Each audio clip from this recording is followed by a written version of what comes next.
Ready now? I think we'll make a start. It's 3 minutes past. So welcome everyone to February 2024's office hours webinar, where we will discuss what we've been up to. So a brief summary of what this is all about. We will be looking back at what's been recently added within Garage Hive. We're going to talk about what's currently being worked on by the development team, what's coming next, give you a little refresher on a couple of forgotten features, and then at the end we're going to open a Q&A for anyone to bring up anything that they want.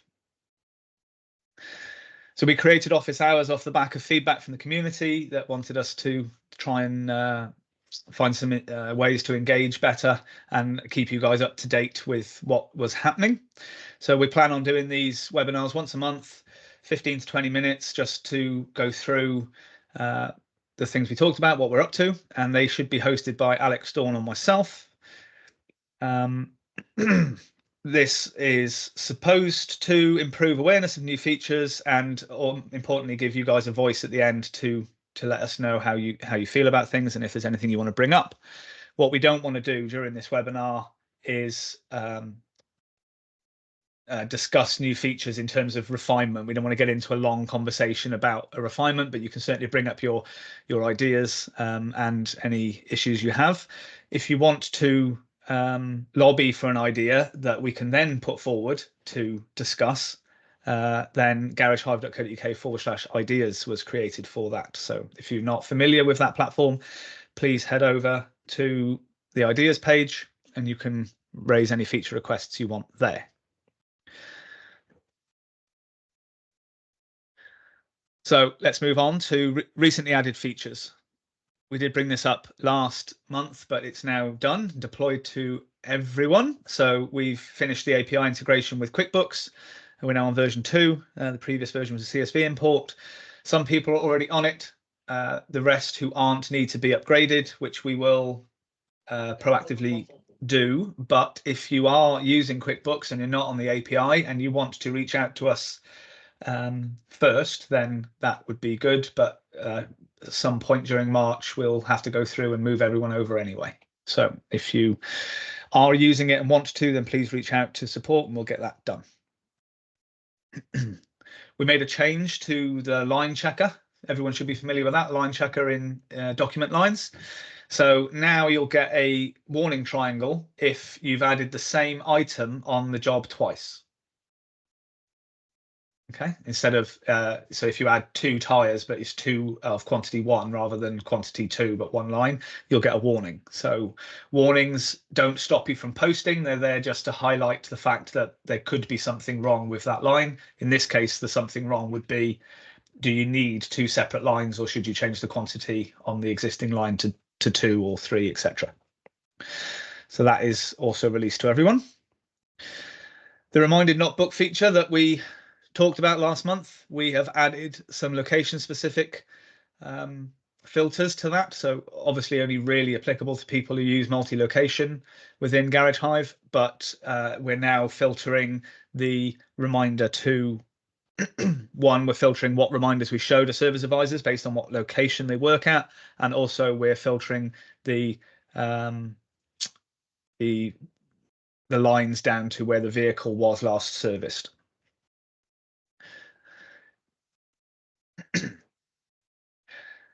Another new feature was the ability to see how many allocations there are scheduled for a given job.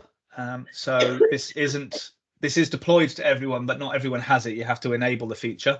For all of these features I've talked about, there is documentation. So docs.garagehive.co.uk, search for a keyword and you should find it. Obviously, if you struggle, get hold of support. We'll point you in the right direction.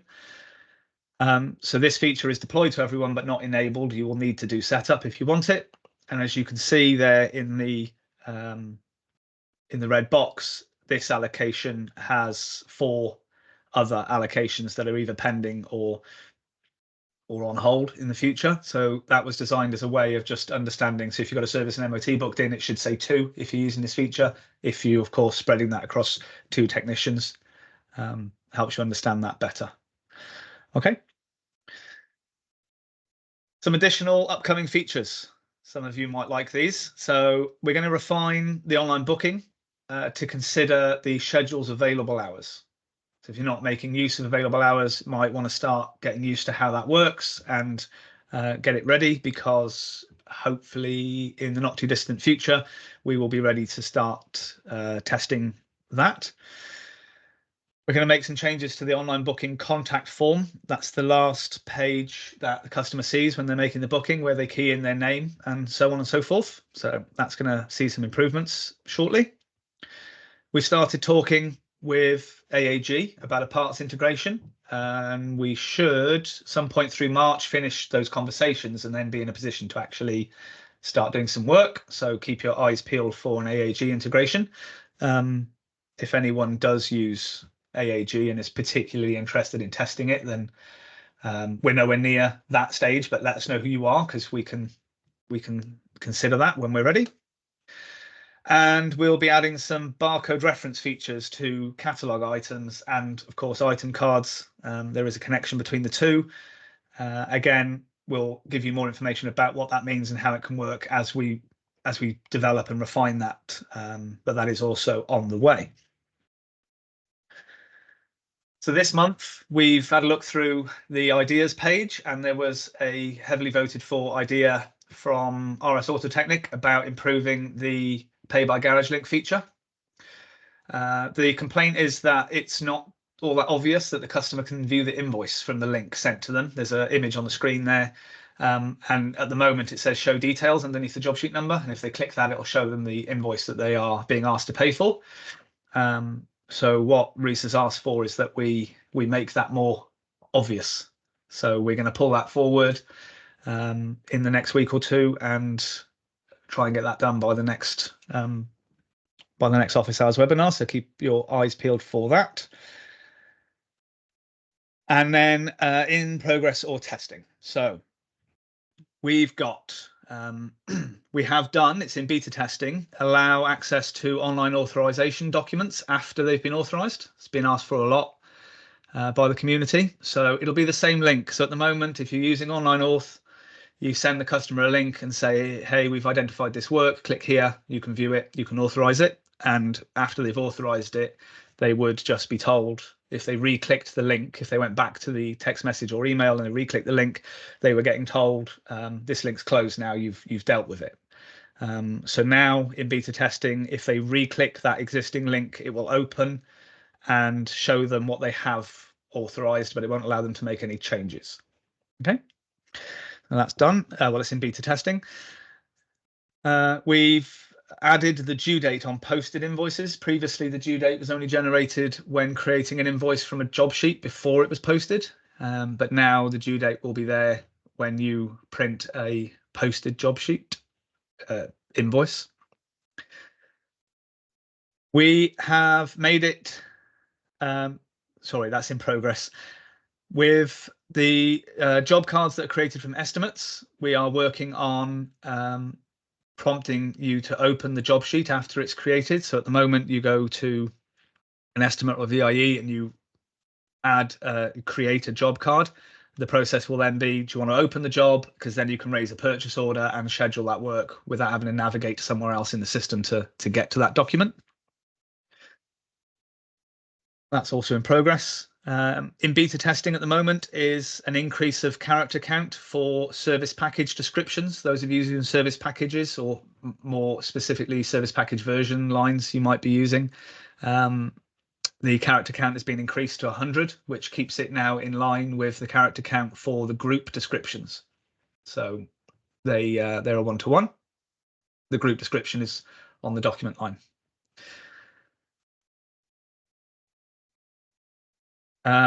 We are working on improving the way that a job sheet is posted if it has errors. So people be familiar with perhaps forgetting to put the marketing channel in or the mileage, etc. So we're going to improve that process. If you go to post a job that has several errors, it should become much easier to overcome those without having to cycle through a few times. And another very popular feature asked for by the community was a diagnostic questionnaire to send to customers. that is also in progress. So we've refined that. We know what we're doing. It's working its way through the board. So keep your eye out for that. Should be coming soon. And let's just talk about some forgotten features. So we brought it up before, thanks to Reese from RS Autotechnic. He said about making that invoice more visible. So I just want to remind people what this feature is. So Pay by Garage Link, as we call it, allows you to send a message via email or text to a customer to say that their job needs to be paid for. You can do this both for three things, actually. You can do this to request a deposit for a customer if they need to, if you need to order a part that is particularly costly and you want to get a deposit for them, you can do that. You can ask for payment for an unposted job if it's ready for collection. That would be particularly handy if you wanted to try and get your paperwork done in advance or speed up the collection process. You know, it's 5 o'clock in the afternoon, you've got 6 people stood in reception. If you could get 2 or 3 of them to pay in advance, then you can actually process all that, and all you've got to do is hand the keys over, which will make the end of the day a bit quicker. And you can also use Pay by Garage Link to request payment for posted invoices that perhaps you've given someone, you know, a week or 2 to pay. You can send them a link and say, hey, this invoice is outstanding, can you settle that off for me? We've got a couple of options for Pay by Garage Link. So you can use what was Pay360. It's now Access PaySuite, just a rebranding. They have a no contract, pay-as-you-go approach to it, and they offer next day settlement. So that's that. Obviously, the per transaction cost is slightly higher, but if you're doing low volumes, then it's cheaper. Or you can use our partnership with Dojo, which do card machines as well as e-commerce for Pay by Garage Link, but they offer bespoke contracts depending on your turnover and the size of business, and they have a couple of different varied payment lengths. I've heard of people with next day, but typically I think it's 3 days. If you have any questions or queries on those, then obviously ask anyone in the team. We can point you in the right direction. And the other forgotten feature I wanted to bring up was item substitutions.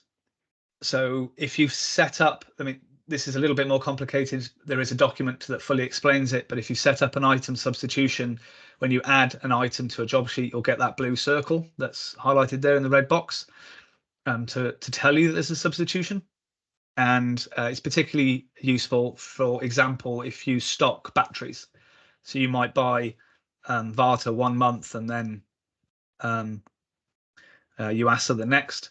So you might just keep 063, 065, 096 as a part number in your system, but keep the specific part numbers for your stock, in which case you can cross-reference them all. So you would just type in 063 and it would go, oh, I've got a substitution for that. You click the button and it will tell you which one of them you have in stock on the shelf based on your inventory. It's a really good feature. I know of people using it. You know, if you've got a need in your business, it will help you. And that's it. So that was a quick run through, about 15 minutes, so bang on the money. Thank you for your patience with that. We'll stop recording now, so you feel free to open your mics and let me know how you feel and if you've got any questions on what we've talked about.